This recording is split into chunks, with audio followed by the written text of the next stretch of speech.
Assalomu alaykum, ahli YouTube aka-ukalar, ag'ayinlar. Bir tane like bosib, bugun birlar gruppa podelish qilingizlar. Aynalar, mana shu soat suratini qo'yib o'taman. Mana shu aynamiz bir ay bo'ldi, yo'q, ota-onalar xavotirda. Bu aynamiz Xabarovskda ishlaydi ekan. Ves Xabarovskning bolalarga tarqatingizda mumkin birov tanib qoladi, qayerdaligini bilib qoladi. Bu aynamizning yenelari xavotirda, kecha menga telefon qilib turib, qo'y degan uchun inshaalloh qo'yapmiz. Chiqmagan jondan deydi, umidda deydi. Agar mana shu aynamiz agar qayerda jatgan bo'lsa, turgan bo'lsa, kim bilsa, shu Xabarovskga o'zimizning loqaynalarga taylab qo'yingizlar. Bu aynamiz Lensk rayonidan bo'ladi ekan, Ko'ktashdan.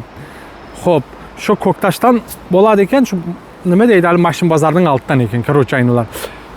Xabarovskga ishlagani borgan ekan, hozir uydagilar xavotirda aynalar. Bitta savob ish qiling, bitta like bosing, Xabarovskga ham jo'natib qo'ying, o'zlaringiz asrangizlar. Mana bu ukamiz nimada masaj yotibdi. Qanday bo'lyapti uka? Masaj isitib va ultrafiolet. Sizga qanday bo'lyapti? Siz mana orqangizda hozir mana elektromagnit nima bilan tokka qo'yganmiz, polni. Qanday bo'lyapti tok? Чувство qanaqa? Чувство? Yaxshi. Yaxshi, ha? O'tgan yil ham hijoma qilib ketgan edingiz. Mana hozir yana keldingiz. Tok qanaqa ekan? Tokda ta'sirot bormi biron xil? Zo'r, ha? Ha, yaxshi. Mana bu ukamiz maslahat beraman. Shu bel ushlab qolgan, lebboy shu именно позвоночник ushlab qolgan, qishayib qolgan bo'lsa, mana shular. Mana qarang, mana massaj, yana elektrovolna bilan massaj qilyapmiz. Короче, kelaverasizlar bizning ishxonaga. Yana mana fitoboshka. Ukamiz. Qanday bo'lyapti uka? Massaj qanday bo'lyapti seniki? Bo'ladi, yaxshi. Juda go'zal, ha? Shunda ezyapti, ha? Kayf qilasan.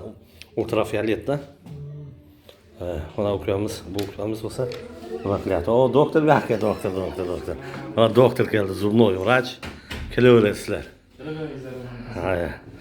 Mana ular yaxshi, ko'rsatgan xalq bilsin deyman-da. Ko'rsatish kerak-da xalqqa. Akamizni masajlardan, tok-pokdan keyin mana hijomasini qildik. Mana bu ukamizni betini ko'rsatmaylik. Ko'rsataverayinmi? Mana ko'rsatdim. Mana biz tok urdiryapmiz mana. Xudo xolasa, masajdan turib, hozir bu tok beliga qo'ydik. Inshaalloh kelaverasizlar. Deya umidamiz. Kasal bo'lmangizlar. Yengillashish uchun kelingizlar. Mana qarang. Mana bu yerda sizni mana bularda, mana bu ukada olayotgan hali elektromagnitni urdik, boshqaga kirdingiz, orqangiz og'rib kelgan edi-da. Shu to'g'risini ayting, shu xalqimiz bilsin. Qanday hozir ta'sirot qanday? Juda yaxshi. Juda shunchalik yengil bo'ldim. Bu paytgacha o'zim o'rtamdan ololmasdan o'tirdim. Mana fitobochkadan keyin, massajdan keyin, hijamadan keyin juda qo'yildi. Qo'yildi. Maslahat beraman. Mana shu hech kim avvalambor kasal bo'lmasin. Agar kimdir maslahat Yo'q, profilaktika uchun kelsa bo'ladi. Profilaktika. Ko'rsatib, mana juda elektromagnitni qanday ekan? Tok. Juda foydasi katta. Zo'r. Inshaalloh. Bo'pti, umuman kasal bo'lmangizlar. Mana bu ukamiz hozir ham elektromagnit tok olyapti. Xudo xolasa.